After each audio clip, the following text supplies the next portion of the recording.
নমস্কার প্রিয় খামারি বন্ধুরা। একটা ছাগল হিটে এলে সেই ছাগলটার মধ্যে কোন কোন লক্ষণগুলো প্রকাশ পায়, আজকের এই টপিকটা নিয়ে একটা ভিডিও তৈরি করার অনুরোধ করেছিলেন এমডি আলম নামে একজন বন্ধু। প্রথমত, একটা ছাগল হিটে এলে সেই ছাগলটা ভীষণভাবে চিৎকার চেঁচামেচি করবে।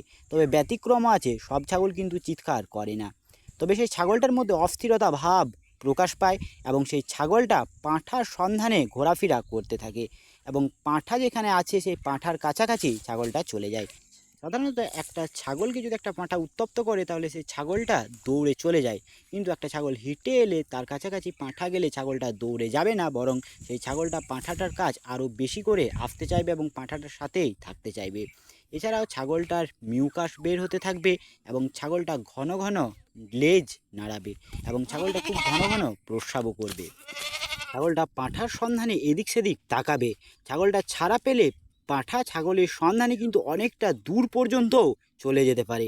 এই সময় যদি ছাগলটা ছাড়া পায় 5 কিলোমিটার 10 কিলোমিটার দূর পর্যন্ত কিন্তু পাঁঠার সন্ধানে চলে যেতে পারে। তাই ছাগল হেঁটে এলে এবং এই লক্ষণগুলো প্রকাশ পেলে ছাগলকে বেঁধে রাখবেন এবং পাঁঠা কাছাকাছি কোনো খামারে বা কোথাও থাকলে অবশ্যই পাঁঠার কাছে নিয়ে যেয়ে ব্রিডিং করাবেন। ছাগল হিটে এলে সাধারণত চিৎকার চেঁচামেচি করে, তবে অনেক ক্ষেত্রে ছাগল চিৎকার চেঁচামেচি করেও না। তবে ছাগল চিৎকার চেঁচামেচি না করলেও ছাগলের মধ্যে এই সমস্ত লক্ষণগুলো প্রকাশ পায়। যেমন ছাগল খুব ঘন ঘন লেজ নাড়াবে, ছাগল ঘন ঘন প্রস্রাব করবে, ছাগলের যোনিপথ দিয়ে মিউকাস বের হবে এবং ছাগলটা অস্থিরতা প্রকাশ করবে। তাই ছাগলটা এই সমস্ত লক্ষণগুলো দেখলে বুঝতে পারবেন যে ছাগলটা হিটে এসেছে। এ প্রসঙ্গে একটা কথা বলে রাখা দরকার, অনেকে ছাগলকে ব্রিডিং করানোর পর ছাগলকে কিন্তু খাবার দাবার খেতে দেয় না। এগুলো কিন্তু কোনো বৈজ্ঞানিক ব্যাখ্যা নেই। ছাগলকে অবশ্যই ব্রিডিং করানোর পর খাওয়া দাওয়া স্বাভাবিকভাবেই খেতে দেবেন। তবে ছাগলকে সর্ষের খোল অথবা মাড় পরিমাণে একটু কম খেতে দেবেন। তা না হলে ছাগলের মধ্যে হিটটা ভেঙে যেতে পারে।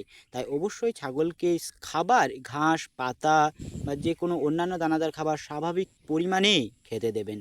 আবার অনেকে ছাগলকে ব্রিডিং করানোর পর স্নান করিয়ে দেয়, সেটা করাতে পারেন, ছাগলকে স্নান করিয়ে দিতেও পারেন। তবে স্নান করালেও হবে অথবা না করালেও হবে।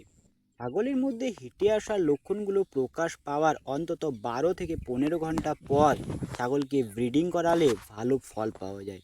তার কারণ এই সময়টাতে ছাগলের সার্ভিক্স খোলে এবং ছাগলের ব্রিডিং করালে ছাগলের বাচ্চাও ভালো হয় এবং ছাগলকে অন্তত 10 থেকে 15 ঘন্টা পর ব্রিডিং করানো প্রয়োজন ছাগলটা হিটে আসার পর। আমাদের এখানে যারা ব্রিডিং করাতে আসে আমাদের পাঁঠাটাকে দিয়ে, আমি সেই ছাগলগুলোকে সাধারণত 3 বার ক্রস করাই। আপনি ছাগলকে 3 বার ক্রস করাবেন।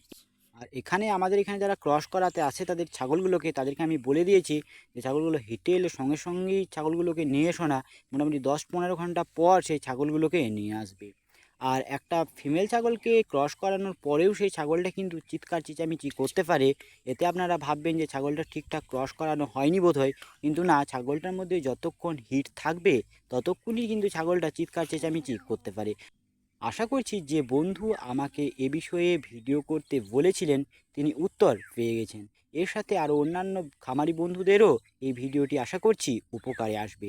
যদি ভিডিওটি কোনো উপকারে এসে থাকে তাহলে অবশ্যই একটা লাইক করতে ভুলবেন না।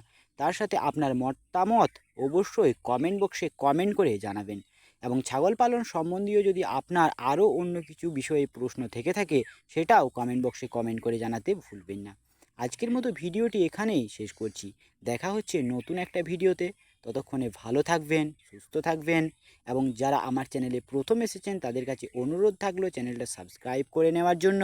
আমি আমার এই চ্যানেলে ছাগল পালন সম্বন্ধীয় আমার নানান অভিজ্ঞতায় ভাগ করে থাকি। ভালো থাকবেন, সুস্থ থাকবেন। জয় কৃষাণ।